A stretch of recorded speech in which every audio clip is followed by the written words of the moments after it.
2.0. You know, I have to say this is one of the strangest BMWs I picked up in quite some time, and the reason for that is when you drive this car at slow speed it's absolutely awful, but once you get up to speed like on a motorway it's actually very, very good.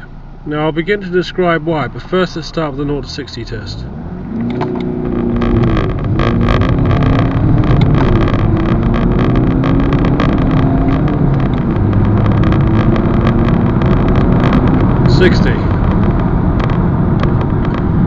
Okay, now what it is, when you're driving slow in this vehicle,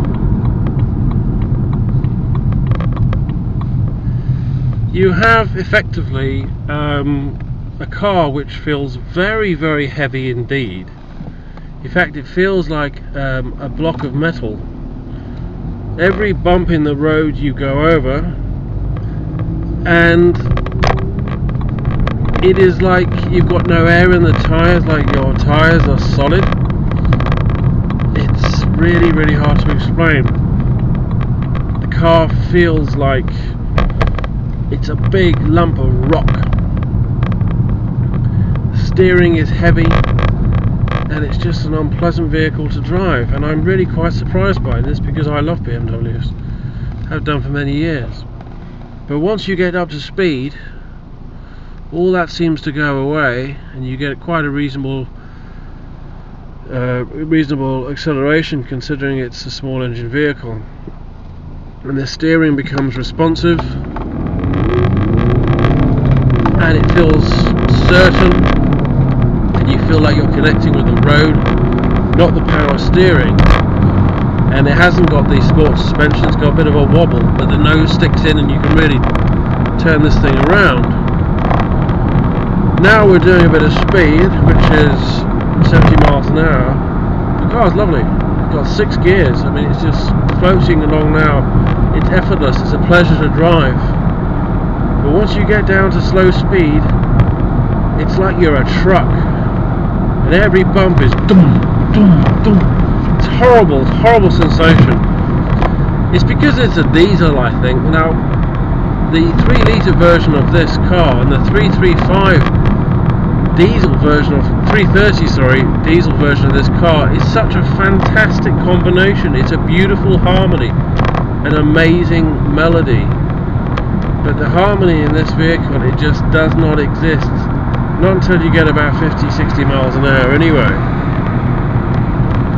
The interior of the vehicle, it's got this pseudo wood which I think is cheap and tasteless, and I think it's bad taste as well. The instrument cluster here is obstructed by the top of the steering wheel. Okay, I can move the steering wheel, but I don't want to. The center console, pretty bland, everything's pretty simple. Well, I say that, I don't know what these buttons do. Wing mirrors are tiny, they're too small. The rear view vision, not too bad to be fair, but I reckon if you had 3 people in the back you wouldn't be seeing what's going on outside the window. The car does corner nicely, but you've got to bear in mind this is a small car, but it feels so heavy, and I do feel at times like I'm anaesthetised between the steering wheel and the road. I don't always feel like I'm connecting with the road. It's got a very strange feel to it, this car, and it really manifests when it's slow.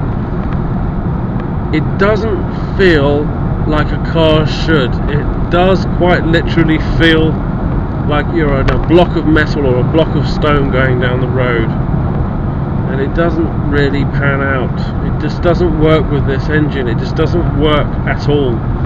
If you're thinking about buying this model, I would very strongly urge you to take it for a test drive.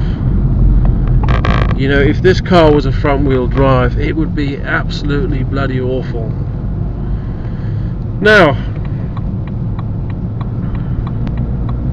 it just doesn't have that smoothness that I've come to associate with BMWs. But then once you get up to speed again, 60, I don't know, it's just something not quite right with this. It's a bad melange. Take one for a test drive, you'll know exactly what I mean from the start. If I had to drive this car stop and start around the town, it would drive me nuts because it would just be so tiring. I feel like I'm steering a ship when I'm turning the steering.